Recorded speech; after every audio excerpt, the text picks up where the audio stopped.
This is almost every day. May mga casualty tayo ng mga kabaro ninyo at subo, tinood na napakadelikado ang inyong trabaho. Pero wala kang mahimo. You are committed to serve our country. So, we have to stand for what is right. And ang isa kay Yahweh na magproteksyonan ka, ang pinakalas, the quality ng isang God-fearing na police, ang outstanding na police leader, you must be prayerful, God-fearing, and dedicated. Huwag kalimot sa Ginoo. And this is the rule of the moral academy. So, I know nga murag extra na ito sa inyo ha, o kamu-kanunay, labi na dahlan sa inyong nag-operation pa sa gabi.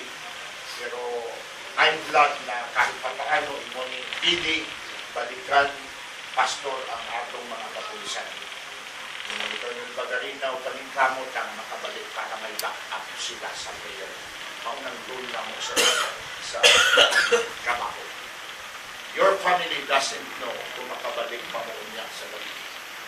Nakabaon na ang inyong kalahating katawan. Nakuha nyo ang atong TV. Ang number one prime target karon ng mga drug lords, yung mga terorista, NPA, ay ang pinakahipi. Yan ang una nilang ina-attack. Kaya once nakuha nila ang puno, automatic, nasa na yung mga bunga. So ang kuha na ito, back-up ka mo, be-supporting to your chief of police. Ang din magmaglang po, ayaw na po sige nga salig sa atong kaugalingon na ito. Kapag train ka mo, pero walang pinaka-best kundi magpanalikod ka sa Ginoo.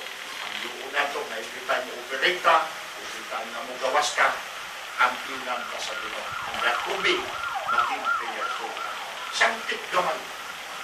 Kung puti kang sa balay mo, biya sa iyong tinanggap na asawang pamilya, mga anak. Ang po gamay, Lord, protect me today. Naasa ino ang atong kinabuhi, ang pini ko, protection ko. And then, learn to fear God. Kaya kung wala naman po handok sa unsa, wala naman po maging abuse of authority kunya, which I know na bihira mangyari and be dedicated. I know God will bless you more, not only physically but spiritually and financially. At i-review gamay as we close, bago ako mo pray, marks of an outstanding police leader. Kinahanglan, mayroon siyang love for God and country. That's number one kanina. He must be an example of sincerity and honesty in his service to the nation. Advocate siya ng moral ascendancy, tumutulong sa pagtataas ng moralidad ng atong nason. Defender of freedom for the nation. And then, pacifier of peace and goodwill.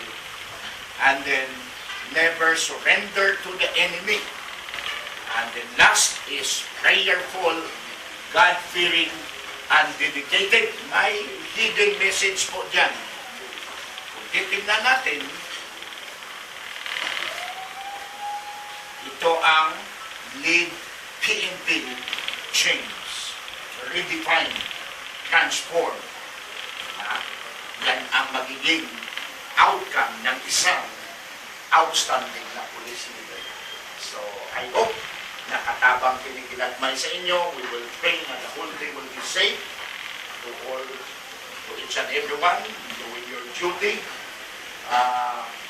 Umani-ani sir, magkamay lang siguro, ang minute interview, 45 seconds, para lang nabati nato, magpaminawan nato ang report at update ng ato na station.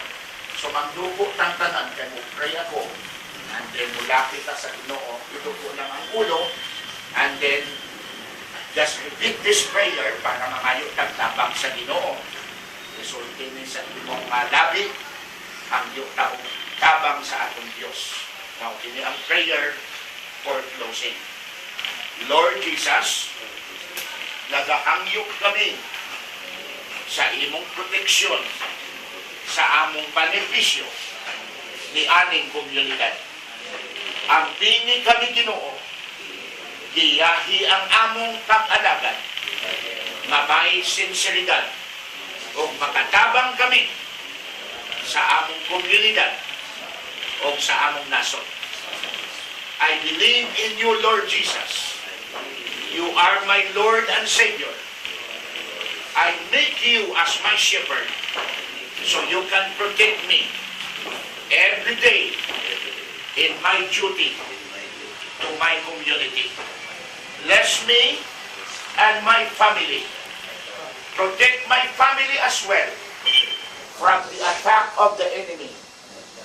And make me as a blessing to this community, serving with honesty, with integrity, loving this nation,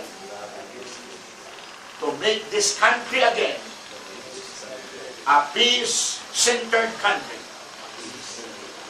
Thank you, Lord Jesus, for today's Moral Recovery Program seminar.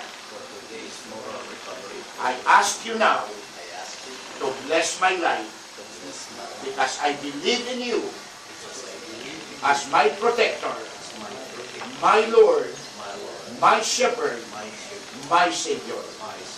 In Jesus' name, Amen.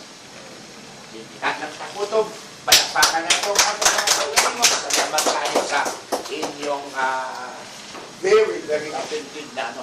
Sir, po ito. Kinata. Ako sa akin ko, sir, ha? Ready? Good morning.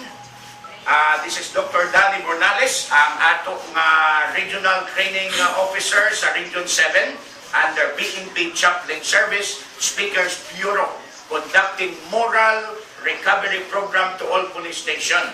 We are here right now na amin dinhi karon sa Compostela Police Station. Kauban nato ang atong pinangga nga hipit, Police Chief Inspector Proctuso Lim Jr. Ang ato nga able and deserving Chief of Police ay mag-inform, maghatag og update kaninyo mihinungod sa peace and order o mga updates or mga tinatawag na operational procedures sa ato nga komunidad. Sir, pwede ba ipahibalo mo sa atong mga viewers kung ano ang mga peace and order dinhi, kumusta ang Compostela, o may naabatang mga maingon nato nga accomplishment nga pagkura para at least maibaw-an po sa atong komunidad.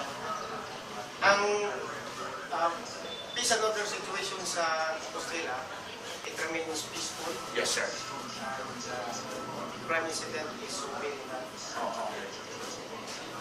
Already sa congressman, just this morning, we have conducted the search operation by virtue of warrants. So this morning lang, sir, pala? Okay, okay. Ano ang accomplishment na yan, sir? Maayo na mapahibalo na to sa atong komunidad. Nakakuha kami ng isang medium size pack sachet. Okay, okay. Siya po, sir. Siya po. Containing white crystal. It's very good. Okay, okay. 8 pieces of small pack. Okay. And marijuana and assorted pack again. Maayo, sir, na update, good news para sa atong komunidad. Ang manpower nyo, sir, daghan pa mo din. How many full force ang imo din kinadala karon?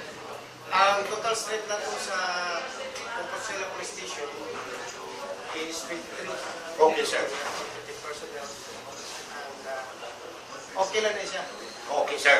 We have an average of at least 21 police personnel in the station. We exceeded that. So makaya naman ang tibuok komunidad, sir. Kaya na. Okay. Mga higala na dungog ninyo ang accomplishment ng atong mga kapulisan. Kanang mga mangdaot sa mga pulis nga mga human rights o uban pa, especially ang media, dili na tinuod, minsan himo-himo na. Here you have heard the good accomplishment ng atong mga kapulisan are really doing their job, and we can assure you na padayon sila nga manerbisyo in spite sa ilang mga habo o uban pa nga mga pressure. Outstanding ang atong mga kapulisan sa ilang panerbisyo sa atong komunidad. Salamat kayo, sir. Thank you very much sa imong update sa atong mga katawhan. God bless you and thank you. Good morning.